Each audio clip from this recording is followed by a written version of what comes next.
Never stop reading the Bible. Okay, let's dive right into today's explainer. We're looking at chapters 4 through 7 of the book of Ezra. And honestly, it reads almost like an ancient bureaucratic thriller. We've got massive rebuilding projects, high-stakes politics, and some incredible plot twists. Imagine trying to reconstruct the absolute heart of your community, but suddenly, the most powerful empire in the world steps in and just shuts you down. And not just for a few weeks, but for over a decade. That's exactly the wild situation we're unpacking today. Let's start with part 1, the 14-year halt. So the root of all this trouble actually starts with an offer of compromise. Some locals who practiced mixed worship, basically serving idols alongside Jehovah, offered to help build the temple in Jerusalem.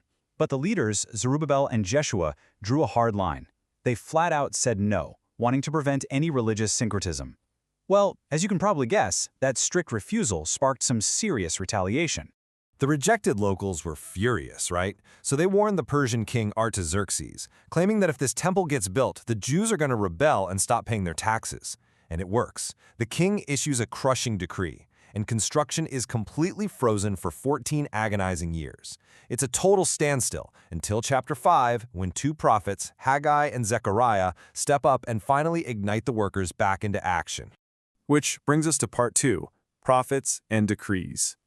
Okay, so the moment construction resumes, the adversaries are right back at it, trying to shut the whole thing down all over again. This time, they challenge its legality.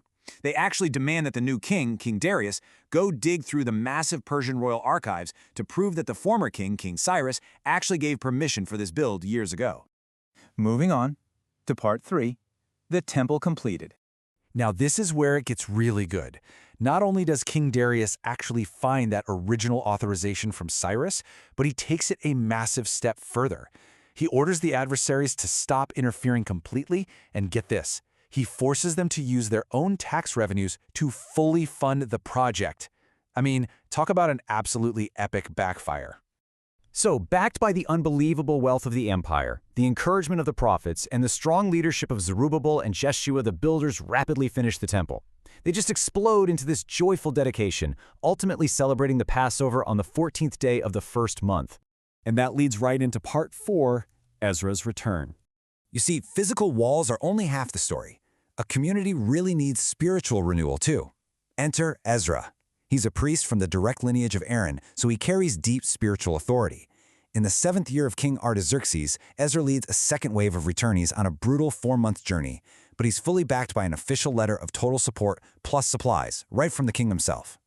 Now, the crucial takeaway here is that Ezra absolutely doesn't take the credit for this political miracle, or even for the safety of their long journey.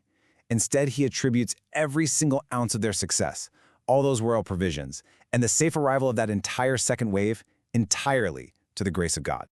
It really leaves us with a fascinating thought about perseverance and faith. When the world's greatest empires suddenly pivot to fund and protect the very thing they once actively destroyed, what forces are truly driving history? Is it just political maneuvering or something far bigger at work? That wraps up our explainer for today. All the material presented today was sourced directly from the Center Studio. Thanks so much for hanging out and learning with me, and I'll catch you next time.